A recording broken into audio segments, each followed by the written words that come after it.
This clip is brought to you by SaveWithConrad.com.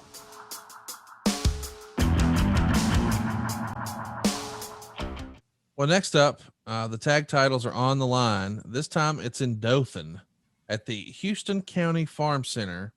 Bob and Ron Fuller are going to get a win over Arn and Jerry here, but by DQ.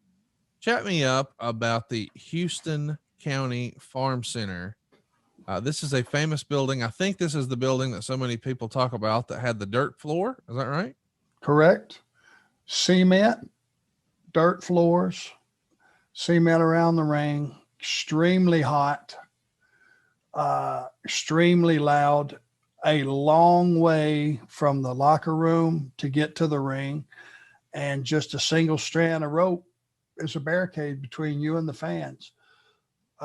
And on a Saturday night, which Dothan was always a Saturday night, they were selling some serious beer in that hot arena. And by about the third or fourth match, buddy, you had a rowdy crowd. Yeah. And it was great if they didn't attack. But many times, matter of fact, I got cut in the back in Dothan. And guy just reached over with a alt-bill knife and just laid me wide open. And of course, he went to jail and all that. But I was just thinking, what if that would have been my jugular that he went across instead of my back? Wait, that was this night? No, one night. Okay. One night. It wasn't this night. And I don't even remember when it was. I think it was much, much earlier. But it was just one of those random things, probably had 10, 12 stitches or whatever, but it could have gotten bad. It was just a rough crowd, rough town, but it was a great wrestling town. And Saturday night didn't get a better night for wrestling than that. Arn, I got to say, if in any other line of work, you just casually mentioned, well, yeah, then this guy pulled a knife out and tried to stab me, but it was only 12 stitches.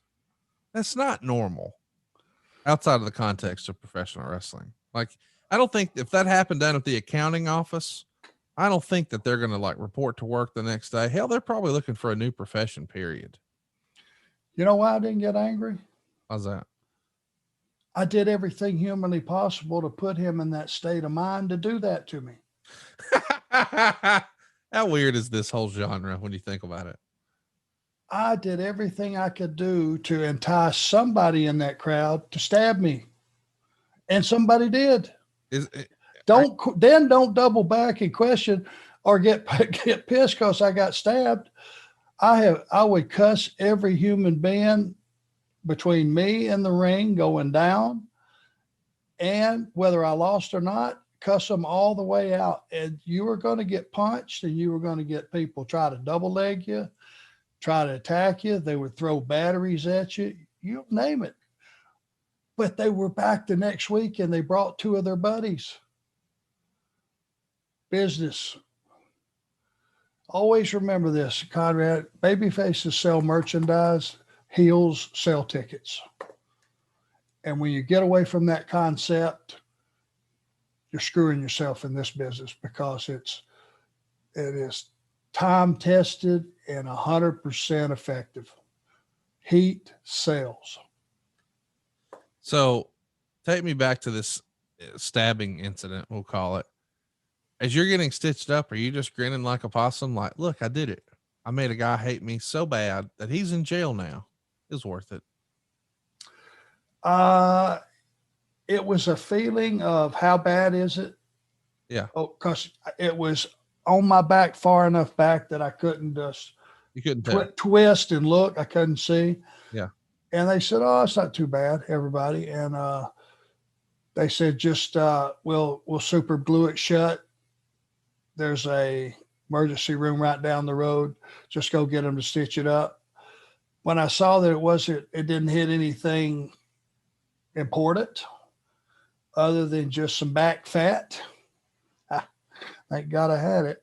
And it scares you for a minute because it bled. It was pouring pretty much down my leg. And I turned around and I hit the guy, and, it was too late. I thought he smacked me in the back. I didn't know that he cut me, because it's a funny thing when you get cut or stabbed, you don't initially, your brain doesn't say, I'm being stabbed. Right. it says you're being punched, because that's happened hopefully a lot more than getting stabbed. Right. And I turned around and, you know, once they hit you in those days, the cops, the local police were good about it. If you gave them one back, then they would arrest them. So I popped him, down he went. They grabbed him, cuffed him, took him out of there, but I'm still moving. I knew to never stop. The old rule, which still applies, is if you're a heel and you got heat leaving the ring, if you just did a screw job and you can feel the temperature of the audience, never stop. Keep going till you get to the back, no matter what. It's just when you stop that you get hurt. It's just fascinating, this genre where a stabbing is almost like a job well done. Did Granny know you got cut? No, God, I didn't tell her. No, absolutely not. You know, in sales, when a guy makes his first sale, you know, sometimes other salesmen will walk over and sort of cut his tie off. It's like a rite of passage. And I think in Goodfellas, they celebrated when the kid got arrested the first time. It was like, hey, you got pinched for the first time, whatever. Is this like back in this era, the territory era? Is that almost like a coming of age? Like, hey, you did it. You're one of us now. No, it happened all the time, believe it or not. It really was not a big deal. Well, you know, you'd be surprised what taking a AA battery and from the upper deck, throwing it to the ring and getting hit in the head with it. You'd have thought somebody hit you with an axe. I've seen guys split wide open. I mean, 30 stitches up at the top of their head from a AA battery. So in those days, you tried to get heat. Heat meant that you would have a bigger payday. It was a direct correlation, how much heat there was in the territory to what the house was. And you didn't even talk in terms of, well, hell, I don't want to get stabbed, or I don't want to get killed. I don't want to get beat up or any of that stuff. I don't want to put myself in danger. It's what can we do to get some heat to jump this house next week? Because when you're on fire in a territory like that and you're responsible for that heat that's drawing and that house is jumping every week, those guys were smart. The ownership guys, your check was going up every week.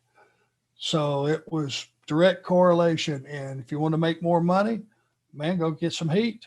Do what you got to do. Hey, Big Daddy, you got to get excited about saving people money. Woo! Woo! SaveWithConrad.com. Hey, it's Conrad Thompson. Thanks for checking out the podcast here on YouTube. Be sure to hit the subscribe button and the notifications bell so you get a notice anytime we upload some new content. And go save yourself some money right now. If you're in a 30-year loan or you have credit card debt, it's not a matter of if I can save you money. It's a matter of how much. Find out right now for free at SaveWithConrad.com.